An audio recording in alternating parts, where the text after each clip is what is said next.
Good morning student, B Ed second year.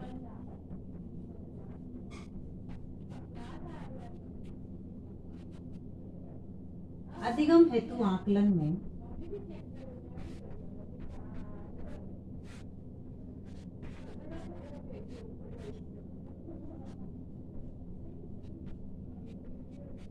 इसमें जो second unit है उसमें आज का हमारा टॉपिक है आकलन उपकरण का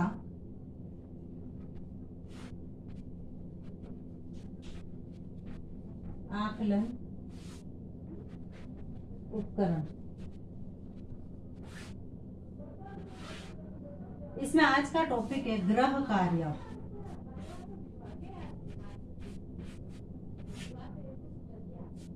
सबसे पहले गृह कार्य का अर्थ। गृह कार्य जैसे हम सभी को पता है और जानते भी है कि गृह कार्य होता क्या है। यानी गृह कार्य वह कार्य होता है जो कक्षा से बचा हुआ कार्य घर से पूरा करके लाने के लिए दिया जाता है, जिसको गृह कार्य कहते हैं। क्योंकि विद्यालय में के जो कालांश होते हैं वह लिमिट होते हैं, इसलिए समय अभाव के कारण यह कार्य कक्षा में पर्याप्त रूप से और व्यवस्थित ढंग से नहीं हो पाता है या नहीं किया जा सकता है। इसलिए छात्रों को घर से पूरा करके लाने के लिए कहा जाता है।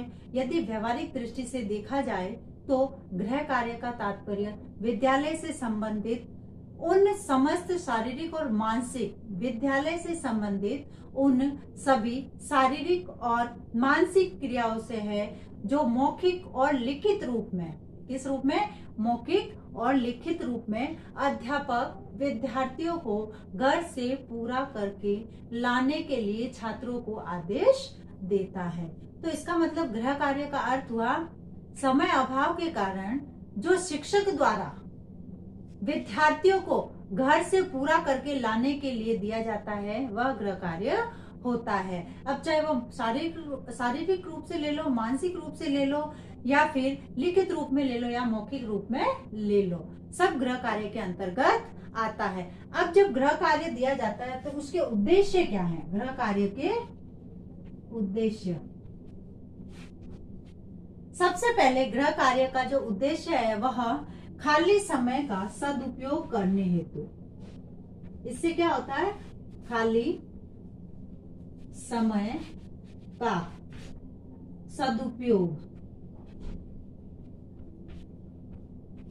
यानी विद्यार्थी जो है वह घर जाके उनका जो समय खाली होता है उस खाली समय का गृह कार्यों को करने में उसका सदुपयोग करते हैं। फिर छात्रों में स्वाध्याय के गुण विकसित होना। उसके बाद दूसरा जो है वह स्वाध्याय के गुण, यानी गृह कार्य के माध्यम से विद्यार्थियों में स्वाध्याय के जो गुण होते हैं वह विकसित होते हैं। क्योंकि विद्यार्थी अपने अधूरे काम को लेकर बैठते हैं तो उसके लिए खुद अध्ययन करते हैं और जब उनको नहीं समझ में आता है तो वो किसी से पूछकर अपने कार्य को करते हैं। फिर एक घर पर विषय संबंधी जो कठिनाइयां होती है, विषय संबंधी कठिनाई, यानी विषय संबंधी जो कठिनाई होती है वह विषय संबंधी कठिनाई का अनुभव करने पर नवीन ज्ञान खोजकर उस समस्या का समाधान खोजते हैं और उस समस्या को हल करते हैं। फिर है सामूहिक शिक्षण में जो कमियां रह जाती हैं,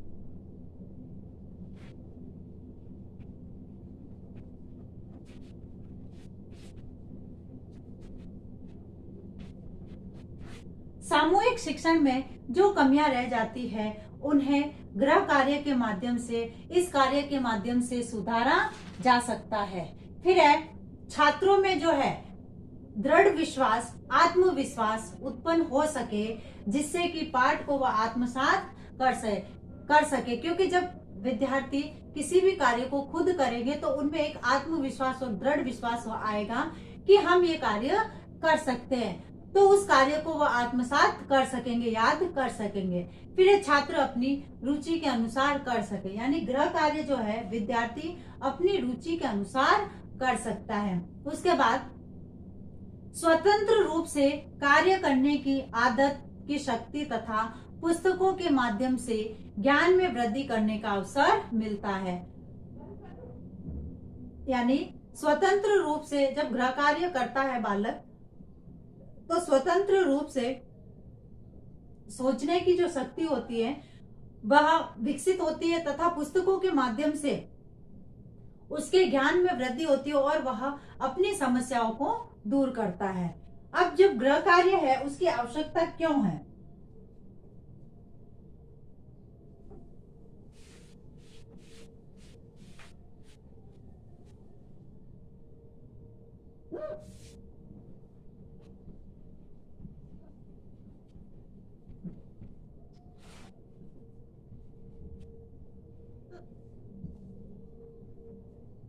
गृह कार्य की आवश्यकता क्यों है? सबसे पहला है सीखे हुए ज्ञान अथवा सिद्धांत जो होते हैं उनके अभ्यास के लिए। सीखा हुआ ज्ञान, सिद्धांत है, परिभाषा है, जो नियम है, उनके ज्ञान के लिए उनके अभ्यास के लिए गृह कार्य की आवश्यकता होती है। फिर सीखे हुए जो कार्य है उससे संबंधी आत्मविश्वास की प्राप्ति के लिए गृह कार्य आवश्यक है। आत्मविश्वास,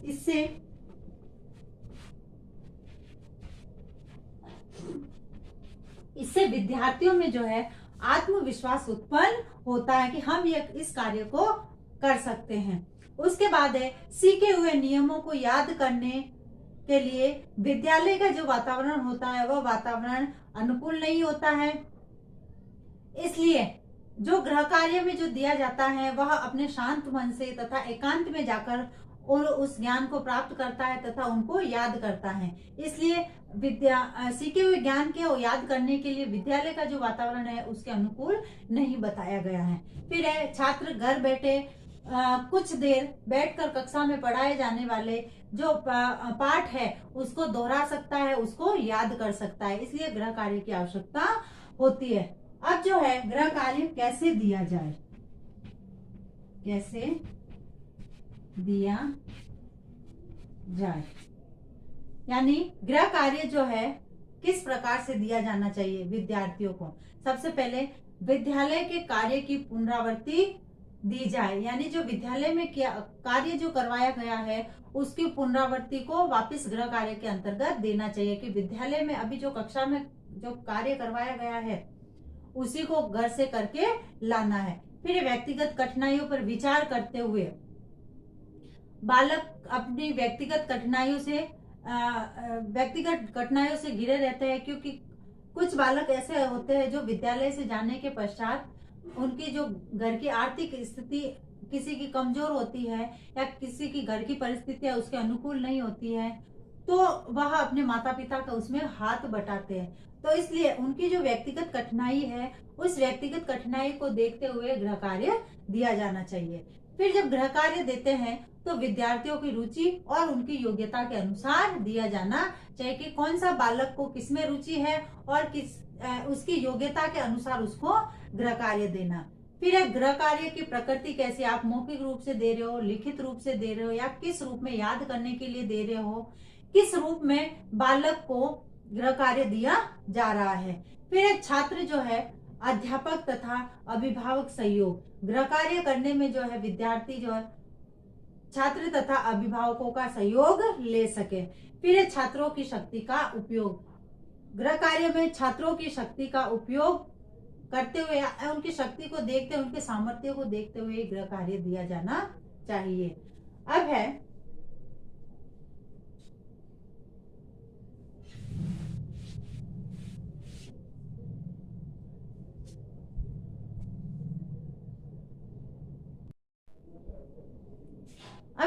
गृह कार्य का महत्व। गृह कार्य का क्या महत्व है? सबसे पहले अवकाश के समय के सदुपयोग के अवसर विकसित होना।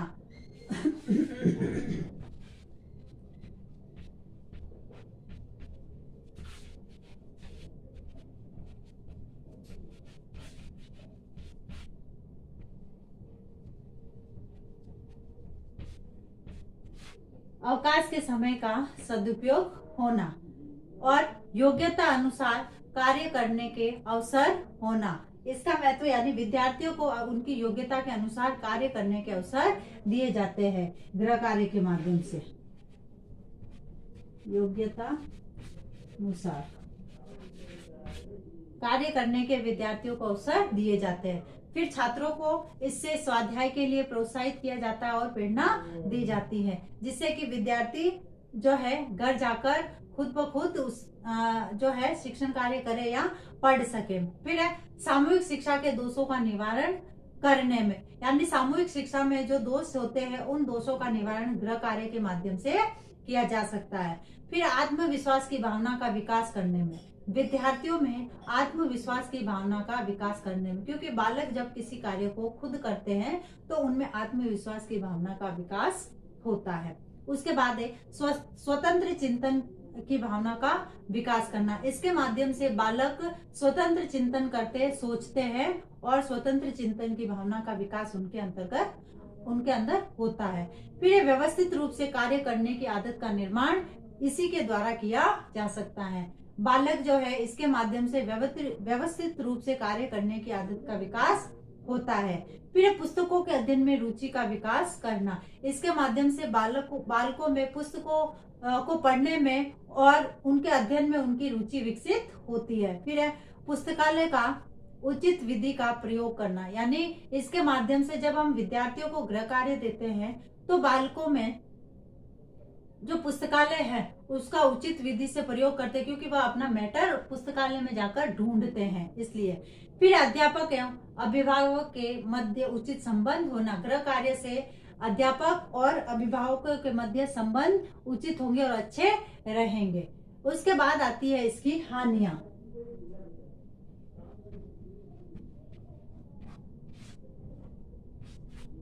गृह कार्य से हानियां, सबसे पहला तो बालकों को जब हम गृह कार्य देते हैं तो पूरे दिन जब वो पजल रहते हैं, विद्यालय में जाके पढ़ते हैं, उसके बाद घर पे आके होमवर्क करते हैं, तो उनको मानसिक रूप से थकान होती है। तो इससे मानसिक थकान उत्पन्न होना। फिर जब गृह कार्य उन पे लोड होता है तो सामाजिक जीवन की उपेक्षा करते हैं, यानी किसी के साथ उठना बैठना हंसना खेलना इन सब चीजों को भूल जाते हैं। फिर स्वास्थ्य एवं आंखों पर बुरा प्रभाव, क्योंकि जब पूरा दिन इसमें आंखें डालेंगे तो उनके स्वास्थ्य वो कमजोर होंगे, बीमार होंगे और उनकी आंखों पर भी बुरा प्रभाव पड़ेगा। फिर खेल एवं मनोरंजन के समय का अभाव। गृह कार्य से विद्यार्थी ना खेलने जा सकते और ना ही किसी प्रकार का मनोरंजन कर सकते हैं। फिर अभिभावकों के कार्यों में सहयोग न दे पाना, यानी गृह कार्य के माध्यम से विद्यार्थी जो है अपने अभिभावकों के कार्य में सहयोग नहीं दे पाते हैं। तो इस प्रकार जो है गृह कार्य विद्यार्थियों के लिए आवश्यक भी है और कुछ इससे हानियां भी है। अब है आज का गृह कार्य आप लोगों का। गृह कार्य का अर्थ बताते हुए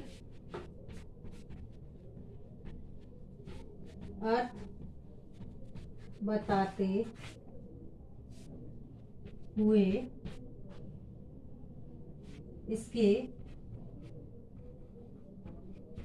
उद्देश्य बताइए।